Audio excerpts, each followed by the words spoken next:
ภะเลอภิเสเกสัพพะพุทธานังอัคคัปปะโตปะโมทะเลสุนังตังสุมังคลังสุปะปาตังสุโหติตังสุขังโตสุโมโตจะสุยิตังปัมมาจาริสุภะดังกินังกายกรรมังวาจากรรมังปะดังกินังปะดังกินังมโนกรรมังปะนิพิเต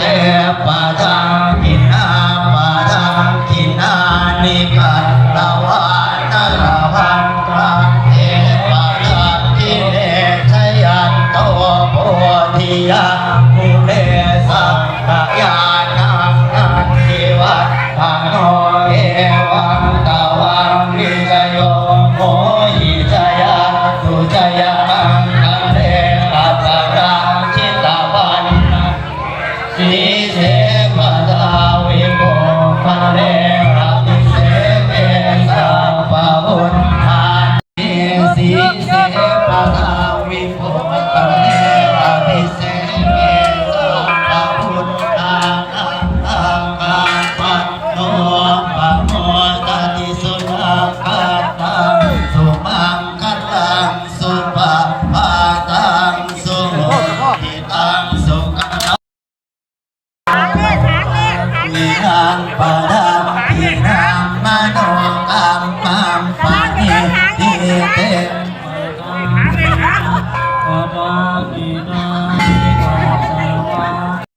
เอ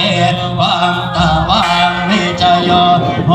หิจยาสุจยามังคะเลอาภาราจิตาวัตรังเกสีเสปะดาวิโภคะเลอภิเสเกสัพพะพุทธานังอัคคัปปะโตปะโมทะติสุนัขตังสันโนสุโมโตจะสุยิตังปัมมาจาริสุปะดังกินังกายกรรมังวาจากรรมังปะดังกินังปะดังกินังมโนกรรมังปะนิทิเตปะดังกินังปะดังกินานิกัตตวานรวันตังเทปะดังกิเลสยันโตโพธิยามุเลสัพพยานังนันทิวัฏฐานโนเอวังตวังวิจโยโมหิจยาสุจยามังคะเลอัปปะราชิตวันรังเกสีเสปะดาวิโภคะเลอภิเสเก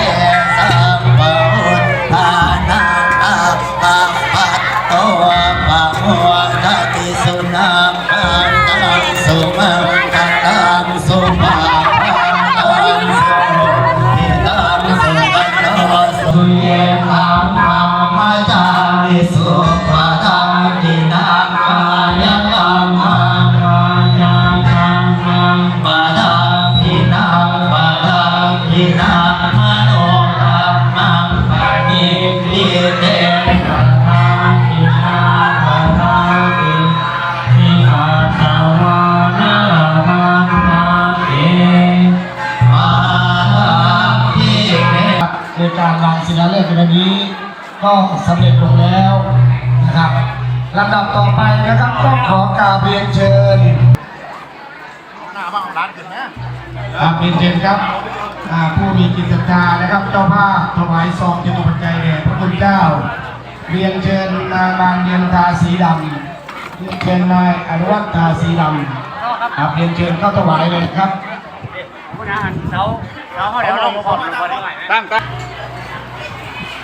ครับลำดับนี้พระคุณเจ้าจะได้อนุโมทนาให้พรนะครับตาขะลังเอวะอิวะอิโตทินังเปตานังโอภะคะปะติอิทิตังปะติตังตุมังเอตาเมวัสสมิจตุสัพเพ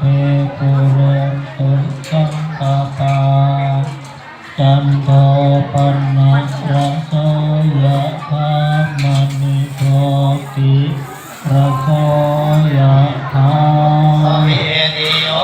วิวันตันตุสัมปะโรโอวินาศสัตตุมันเตภวันวันตรายโยสุขิติอายุโก อยากร่วมบุญนะครับอยากเป็นเจ้าภาพในการก่อสร้างนะครับซึ่งในการก่อสร้างพระพุทธมหาราชนาคปกนะครับนี้นะครับมันเป็นคนสำหรับมือนี้นะครับ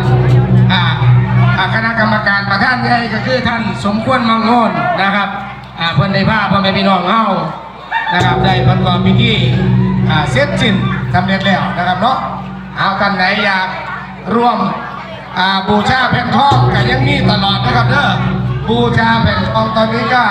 ดำเนินไปเรื่อยๆนะครับบูชาแผ่นทองก็ดำเนินไปเรื่อยๆผู้ใดมากก็เขียนซื้อเขียนน้ำ ตัดตุกันตามกำลังตัดท่าต้นดอกนิ่มตัวนี้ก็เพื่อไว้บูรณะในการที่ปูนที่ทรายที่อิฐที่ยังละเฮ็ด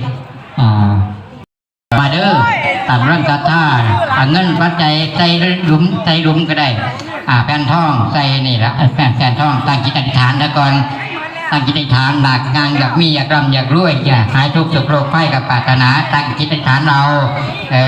ผู้ข้าได้ฝากได้ฟังไว้ในได้ฝากเงินฝากคำไว้ในพื้นเนี่ยปัดว่าศาสนาคือเพิ่นได้สร้างพระพุทธมหาราชนาคปกนาคเก้านาคเจ็ดหัวนาคเจ็ดหัวนะกำลังกำเนิดโดยสร้างกำลังที่เริ่มเทตีว่าโดนเพราะว่าจะร่วงกับปูนกับที่มาดินี่ปูนที่มาเทพร้อมนี่เทเรียบร้อยเลยเทครบเงินครบเงินที่พออีเมห่อที่คุณในวานลงใส่ในหลุมตอนนั้นก็อีกบ่โดนเมื่อกี้นาทีกับรถปูนกับที่มาเทแล้วสร้างก็จะได้ลื้อปากเขาออกพุทธรถปูนเขามาเทบริจาคต้นเงินเด้อต้นดอกเงินตามร่างทรัพย์กำลังศรัทธาของบรรดาเพียงเพื่อนน้องเฮา